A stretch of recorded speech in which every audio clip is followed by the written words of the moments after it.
Well, good morning, everyone. Welcome to the Couples Academy Show. My name is Hassani. Glad to have each and every one of you on with us, wherever you're dialing in from, whether here in the United States or abroad. We want to know who you are, what city, what state, what country you're representing. Listen, make sure you spread the news. Share the word. Make sure you like, share, and subscribe. Let the people know that we are on. We're having a great conversation today. We're talking about cheating, living a double life. I tell you, this is going to be a conversation today because oftentimes there's such a focus on the actual act, but not enough attention is given to everything that is required in order for the act to take place. There is a shroud of secrecy, right? There is a double life, a secret life that one lives. As we know, the affair relationship, whether it's just for a night, whether it's for weeks, months, or years, it lives in the shadow of the primary relationship. And in order to successfully maintain that type of illicit affair, no matter what the length may be, a lot of stuff is required in order to do that. And so we're going to peel back the layers of that and get into a deep conversation. But before we do, a really quick announcement. This Saturday, December, the 16th, Danielle and I will be hosting our Together We Stand Communications Masterclass. Now, we do masterclasses quarterly or a couple times a year. And so we want to make sure that we end the year off right as we transition into a new year. As you know, communication is the number one issue that most couples struggle with. So we're doing a 4-hour masterclass from 10 a.m. to 2 p.m. It is $97. Think about it. A session with a practitioner costs more than that. You're going to spend 4 hours with us. It's going to be informational, but it's also going to be experiential. We're going to give you tools and guide you through a very specific journey so that you can begin to experience breakthrough communication in your marriage. Once that issue is resolved, then you'll realize that, man, it's like a domino effect. It begins to have an impact on other issues that you struggled to resolve in times past. So click on the link at the bottom of this video. You can go right to the website. You can register. We still have room for you. We would love for you to be there as we have a bang up year in 2024 because we've mastered this particular skill. Okay, we're talking about cheating, the double life. We got to get into this conversation. See, there's a couple things going on. Okay, think about an affair partner. And so your spouse, let's just say it's your spouse who's cheating, or maybe it's you who has cheated and you have the affair partner as well. Now, it will show up differently based upon many relational dynamics. For instance, when you have two people who are married to others in an affair, okay, there's a balance in the power structure. Why is that? Because both of you, in essence, have something to lose. You have something to maintain, which is your family and your livelihood. If that is exposed, then it can put your entire life at risk. So there's a level of carefulness, intentionality, both of you realizing that, wait a minute, in order to maintain this, we have to be very careful. We have to be very selective. We have to engage in a particular type of way. And so therefore, it requires living a secret, clandestine double life. Okay. And a lot goes into living a double life, and it creates a number of complexities that we're going to talk about. But the challenge is if the married partner decides that they no longer want to be married, that they're no longer in love. And so now their agenda and their approach is to what? Leave their spouse, okay, divorce their spouse, leave their family, and live with you forever. Now, the challenge is this. The assumption is often made that both partners in this, I don't like to say love affair because it's not love, okay, in many respects. It's a lust affair. But many people in this affair relationship, the assumption is they both feel the same way. They both want the same things.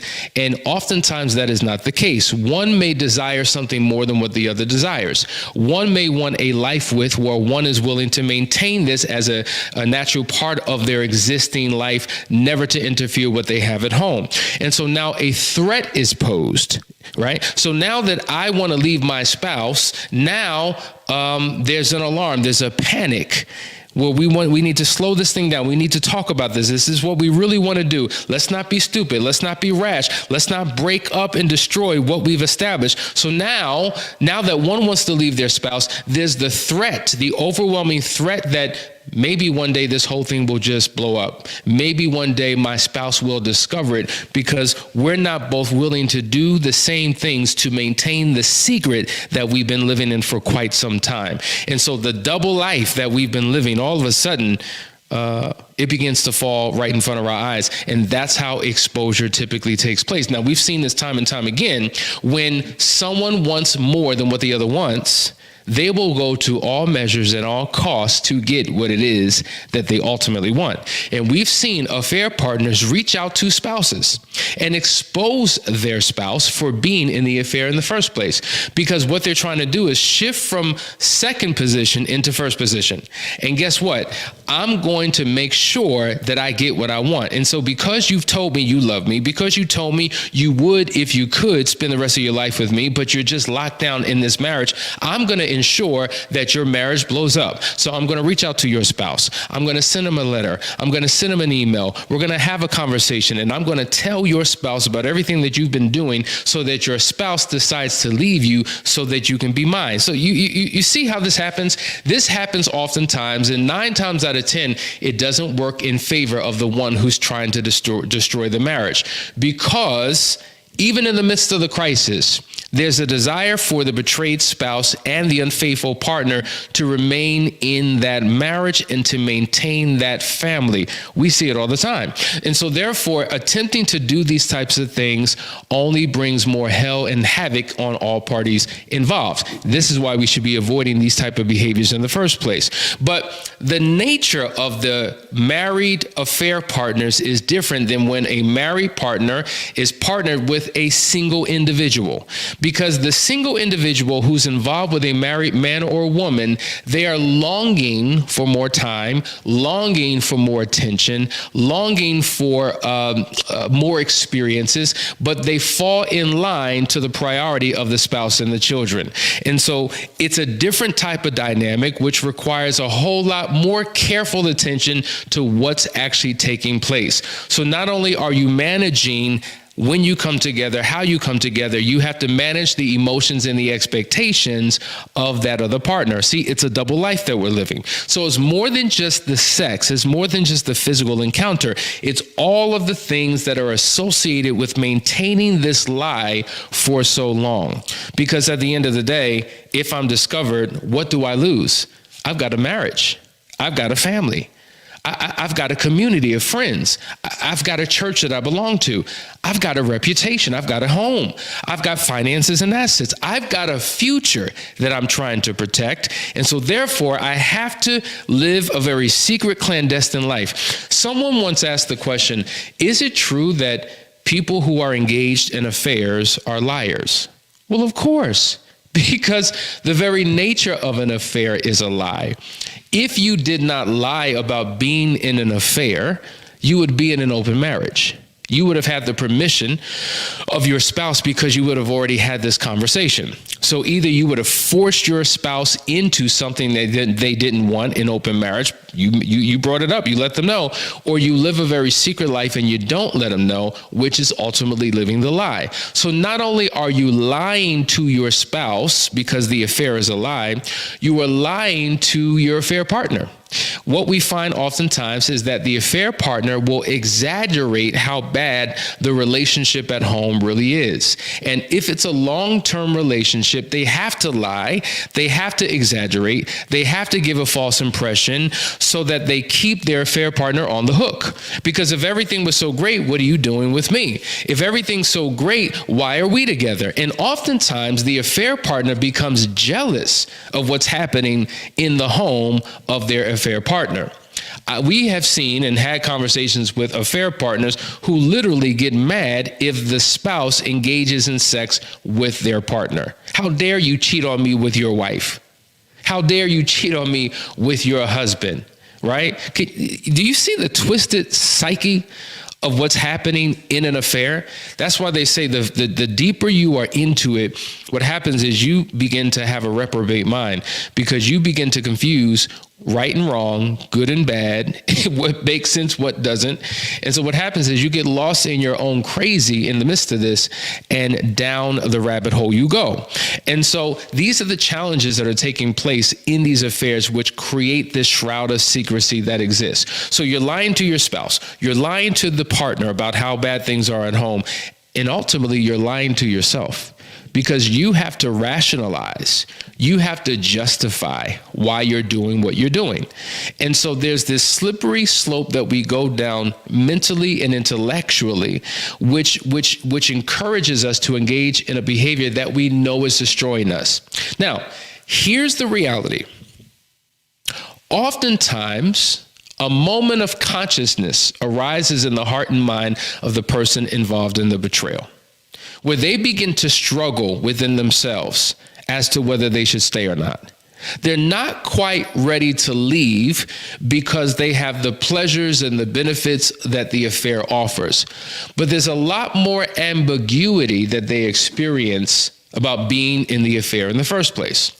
And so every time they come together and engage physically with their affair partner, while their partner is enjoying it and they're experiencing a guilt-free sexual rendezvous, the other one is burdened with guilt. They're convicted because of their actions, and they're vacillating back and forth. Should I stay? Should I go? If I leave, what are the consequences of me leaving? Not just the benefit that I have, I can no longer experience, but if I leave, not truly knowing or trusting who I'm with, will he or she expose or blow up my entire world? And we just talked about that. Will somebody reach out? Will everything come to an end? And oftentimes, when an affair partner realizes that their sexual affair partner is trying to tiptoe out and leave the scene, then they place them under threat. Then they begin to articulate ultimatums that if you don't stay in this, this is what I will do. So now the affair partner is under the threat of fear. They're under the threat of exposure. And so because of that, they remain trapped in something that they know they shouldn't be in, but don't know how quite to get out, and begin to conspire all ways of ending the relationship, but just can't do it. And this is how we find that some people are in these relationships for a considerable long amount of time, and in their minds, they can't get out, because if they get out, it will all come out. And so now we see where affair partners will even persuade and coerce and what's the word I'm looking for? Convince a person to finance their lifestyle. If you don't pay me this, if you don't provide me with that, I'm telling. And so now, not only am I emotionally trapped, I'm financially trapped in this affair relationship, which is compromising not just the integrity of my marriage, but the financial stability of what I have going on at home. And these are the traps that we wind up in when we engage in something that we were initially never supposed to step into. These are the challenges. We're talking about the complexities of the double life of an affair. Listen, you're watching the Couples Academy Show. We're going to go to a quick commercial break. Post your questions. We'll be right back on the other side of this break. Stay tuned. Welcome to the Couples Academy app. The Couples Academy app is your go-to hub for how to do marriage right. Get started with our app today by perusing our amazing features that conveniently allow you to connect. This app is packed with powerful content and resources to help you grow and stay connected. With this app, you can watch our messages, find marriage resources, watch, listen, and read the real-life stories of restored couples, sign up for events, read articles and blog posts, stay up to date with push notifications, share your favorite messages via Instagram, Facebook, Twitter, or email, and download messages for offline listening. For more information about the Couples Academy app, go to couplesacademy.org.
All right, guys, we're back. You're watching the Couples Academy Show. Just want to give a shout out to Brandon and Darnell and Darrell and Miss Toy and Tori and Tiffany, Vashawn, Marina, Carla. The list goes on and on. Listen, we're having a great conversation here online. I'm seeing someone talk about how America is not the place to be in a monogamous relationship. And there's a lot of truth to that. Yes, there's a lot of infidelity that's taking place in the United States of America. But let me tell you, America does not have a monopoly on infidelity. It is an alarming problem that is plaguing all four corners of this earth. You know, as I do my Africa tour, my European tour, my Latin American tour, I'm going to tell you, infidelity is at an all-time high, and it is steadily rising. There was a time where there was a huge gap where men primarily were the offenders and women were the ones who were the victims of their spouse's behavior. But we're seeing a shift in society, not just this society, but all over the world, that women are really competing. Not that they're intentionally trying to beat the number, but for whatever reason, they are having affairs at an alarming rate. And so now we're in stiff competition with one another in terms of who's doing it more. We may be doing it for different reasons, but many people are doing it nonetheless, and it is devastating to a marriage. And so this is why Danielle and I created Couples Academy, to be able to provide support, healing, and restoration to those couples who are going through. You don't have to do this on your own. You can get the help that you need. So reach out to us. Set up a discovery call. Go to the website, couplesacademy.org, or reach out to us on our phone at 678-200-8996. Couple comments in here I want to jump to. Corey says, my husband told me she was threatening to tell me. Yes. At that point, I asked him, why didn't he just confess what he did to me if it got that bad? And I think a lot of times the reason why one does not admit or confess, because they fear what the consequences may be if the truth comes out. And so it's just like, but why would you do it in the first place if you didn't think about the consequences, right? I don't know what it is, but we wake up in the midst of the threat of the truth coming out. And so we will do anything we can to shut that down. We'll do anything that we can to silence our partner. So if I have to stay in this relationship, fine, I'll stay. If I have to continue to engage in sex with you, fine, I'll do that. If I need to continue to finance you and provide emotional support to you and meet certain needs, fine, I'll do that. Just don't tell my spouse. Just don't destroy my family. What do I need to do to maintain this so that I can maintain that? So as crazy as it sounds, I stay in the affair to protect what I have at home. Yeah. We're putting you in the mind and in the heart of the person who's in the midst of this affair as to why they do what it is that they do. Veronica goes on to say, I don't understand why people cheat. Some may say it's because they lack something from their partner, but I can give testimony that my ex-partner did not provide what I desired or wanted. However, cheating was never an option for me. She goes on to say, even though I was she goes on to say, however, he did cheat and we unfortunately got a divorce. I believe it's a lack of morals and principles. People lack character and make excuses, in my opinion. So here's the reality. There are an incalculable number of reasons why people do what they do. There are many people who have very strong moral convictions.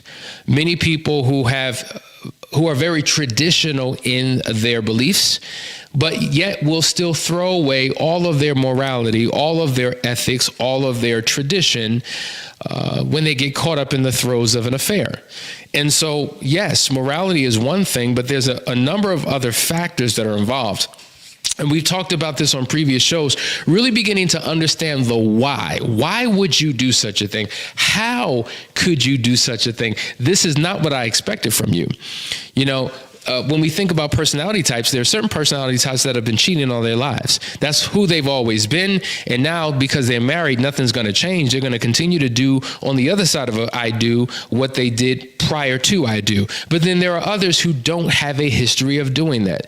There are others who fall from grace and find themselves in a space that they never thought that they would ever be in ever in their lives. How did we get there? Well, we talk about what these personal factors look like, what these relational factors consist of, and what these social factors bring to the table. And either one of those three, two of those three, or all of those three come together to create a perfect storm for a betrayal to exist. And so it's important that we have a deep dive comprehension and understanding of why people do what they do, not as a justification for their actions, because none of it is justified. None of it is good. None of it is moral. But in order to properly heal and move forward, we've got to clearly understand the why. It's important for the betrayed spouse to understand the why, because if he or she does not, then the possibility of it happening again is there. But if they truly understand the root issue, see, the fruit issue is the affair. The root issue is the why that created the affair in the first place. So once we can deal with the root and then address that, and pluck that thing out, now we're solving the problem that ultimately led to the affair in the first place. So understanding that is critically important in your journey. We have another comment from Brandon. Wow, I had an affair 2 years ago. You made me realize that I use a lot of energy in hiding it. I struggle to find energy to fix it. I never thought about self-energy. Thank you, Asani. Now, this is a deep point. I need you to hear what just was said. A lot of time, energy, and effort went into the affair. Now that the affair is over and it is time to rebuild the marriage, the same passion that I had for the other, I don't have to restore the marriage. The same attention that I gave to the other, I don't give to my spouse to make things better. The same longing and craving and willingness to sacrifice, the willingness to risk it all for this affair, I don't seem to have that for my partner within my marriage. And that is a huge issue. And that's what also causes betrayed spouses to struggle, because there's a comparison being made. How in the world could you do so much for this and barely show up for me? And so this is why, hear me, so many former unfaithful partners say, I don't need help. I'm good. I made the decision to stop. You know, my spouse is the one who needs help because my spouse is hurting. And I see them crying, and I see them angry, and I see them enraged, and they're going through all types of emotions. They need help, but I'm good. No, you are not good. You need help as well to get to the root of why you would do so much for something that was compromising and not enough for the very marriage that you are in. So you both have a recovery process. You both have a healing process. You both have an individual journey that you have to go on, because you cannot do it on your own. And people who have attempted to do it on their own find out that it's a lot harder than what they thought was actually possible. It's not just the physical energy that I need to put in the effort. It is the mental and emotional energy that I need. See, this is where we break down mentally and emotionally, because our hearts and our minds are not where they are supposed to be. It makes this effort impossible. And this is why it's important not just to understand the why of the affair. We got to know that, but we actually have to understand the why of wanting to restore the marriage. If I don't understand why I need to put in this work, why I want to save this marriage, why I want to keep our family intact, if I don't have a strong why, the how will seem impossible. And I will take a lackluster, casual, cavalier approach to anything that's required to restore the relationship, because my why is weak. But once you have a powerful why, now you feel energized. Now you have the emotion necessarily, because as we said, emotions are energy in motion.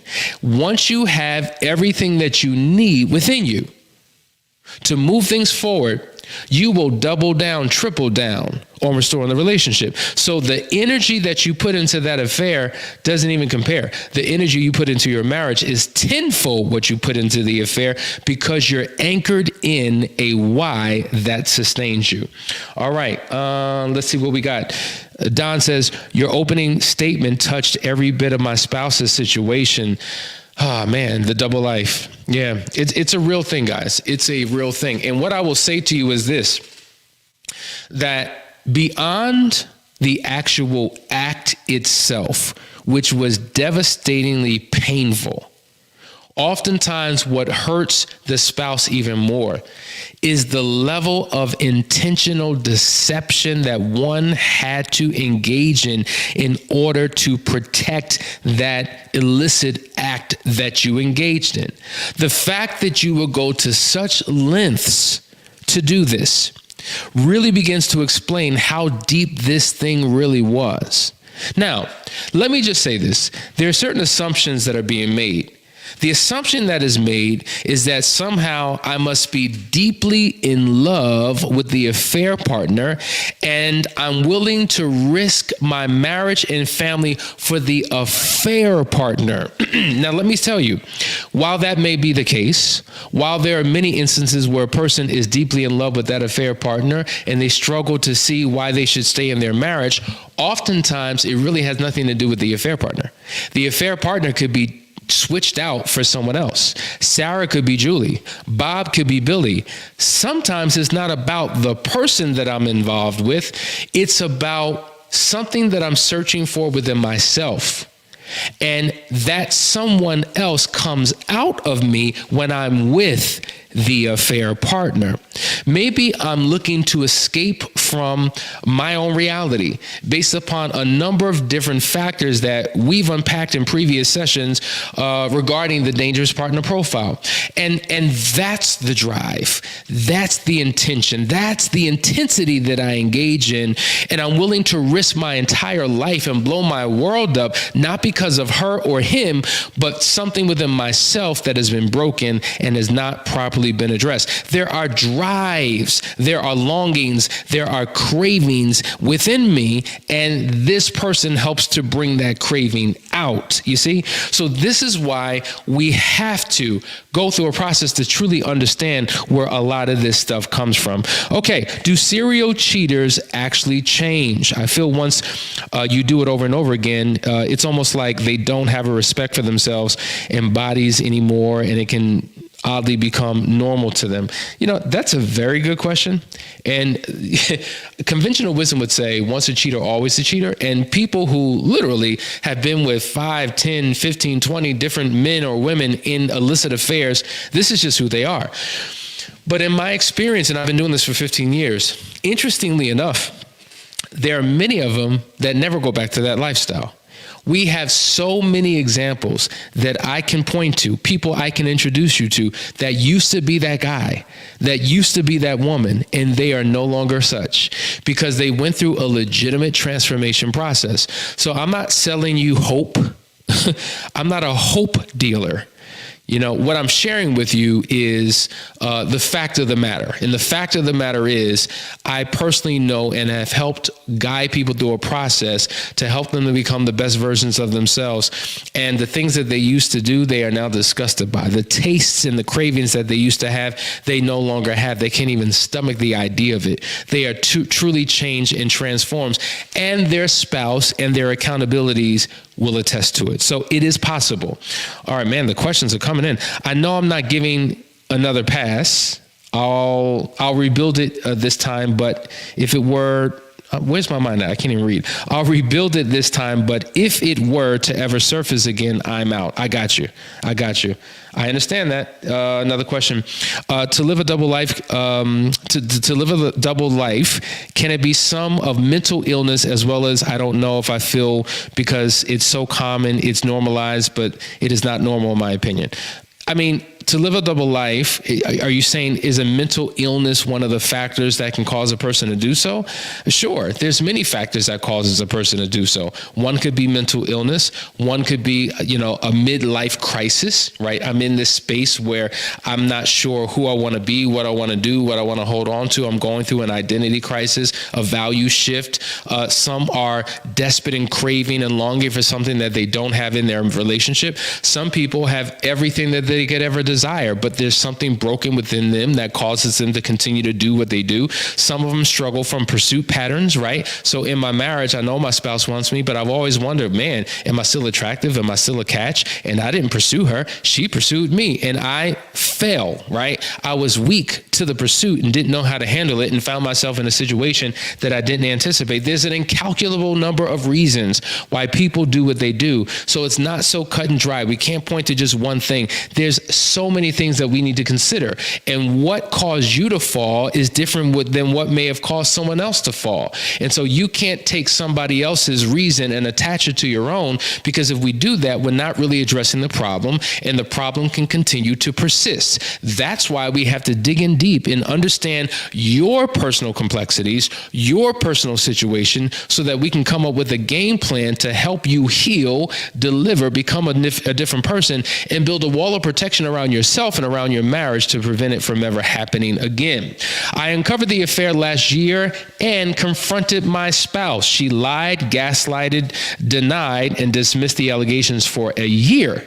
She admitted the affair after I threatened to divorce. I feel stuck. Listen, unfortunately, overwhelmingly, most people lie as long as they can get away with it, until they reach a breaking point where they can no longer hold the lie, either because they're convicted and now they feel this moral obligation to reveal, or truth has come out some other way, and they can no longer deny the obvious. Whatever the circumstances may be, it's very common that people will flat out lie or engage in the trivial truth for quite some time, because they're trying to hold on to the secret.